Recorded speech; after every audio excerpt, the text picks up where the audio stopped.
can see on the right here, we've added a few details. It transferred to the left right here, and also here. So I think we based it off of the spice rack that we originally had here. We've also added this wooden panel above the stove, so it's easier to access like our normal spices that we would use. So yeah, I'm excited. I think I'm gonna try to focus on adding more details on the frames. I think finishing the plant, and we'll see how that looks.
Hi everyone, this is Spring, and we have finally finished our painting.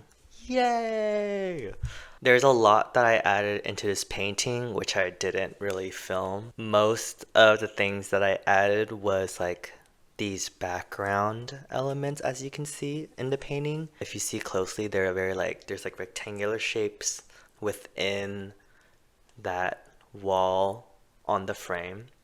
Those I did at my friend's place. We were having a little like artsy night, and originally I started to do that because I wanted to cover some of my mistakes that I've made within the painting. And I started with one, and then it just kind of took over, and so I just started to do all these different colors. And I think it turned out pretty well. From this painting, I think what I learned the most was using mixed media works in my favor. Acrylic and gouache works really well together, is what I realized. For this painting, I used a mixture of color pencils, acrylics, and gouache, and I think I'm gonna incorporate that more into my creative process. I realized that color pencils work really well with gouache, and so I'm gonna try to add that more into my next painting. There are some things that I don't like about this painting. I think most of it has to do with some of the textures that I did with the green tiles. Overall, I think I'm very glad I finished this piece. It's done, and it is not what I expected it to be.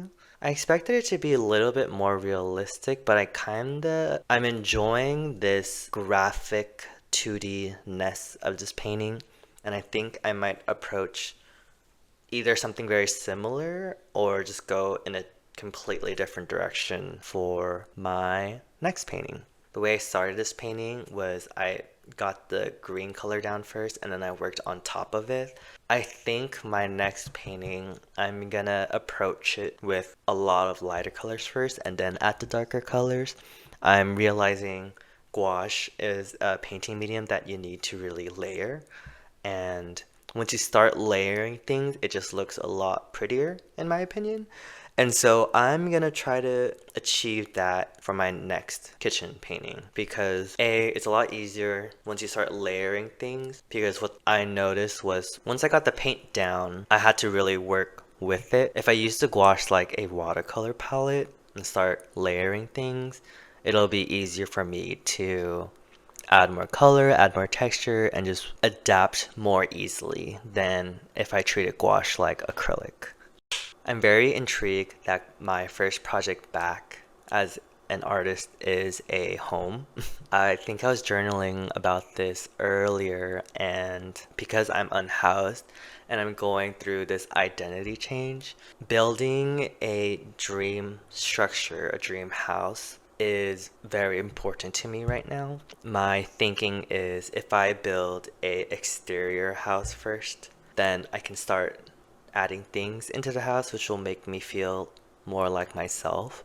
And so I'm metaphorically building this dream house, which is parallel to me finding my identity. So my identity is spring. That's where I'm heading towards. This dream house project and my identity as spring is coming together like this. So the more I build the exteriors of my dream house, the more I discover myself as spring. Because when I started painting this, I was finding my joy in painting again. I really felt like I was a kid again, just painting on the kitchen table or on my room, and it was nice to be in that position. That mindset that I was in really brought me a lot of joy in this chaotic time that I'm experiencing. And so I'm gonna try to paint more in that creative zone. That's the creative zone I want to be in constantly when I'm painting or making art. When I was making art in high school, I was trying to make it to build a portfolio to get into a college. And then when I got to college, I was making art to either like impress my colleagues or impress my professors. In a sense, I was making them for like myself, but the audience always was for somebody else. But now that I'm out of college, it's been 6 years, I have all this free time. I'm starting to make art for myself. Like the audience is essentially me, which I am sharing to everyone else, but the art is for me, which I'm very happy about that I got to this place because my artwork is so different to what I usually make. That's just my experience so far. I have a lot of ideas what I want to do for my next project and how I want to edit it and document it. This was a good trial run. This was a very good like test run and how to like document my work and share my work. And so I'm very excited for my next painting and how I'm gonna switch it up and see how that works. Thank you to whoever stayed and watched me go through this process of painting this painting. It started off very terribly. I really had to trust the process on this one because I really didn't think it was gonna turn out the way it did. But I'm very glad it did. I'm very happy how it turned out and hope you will stay for the next one. So, bye.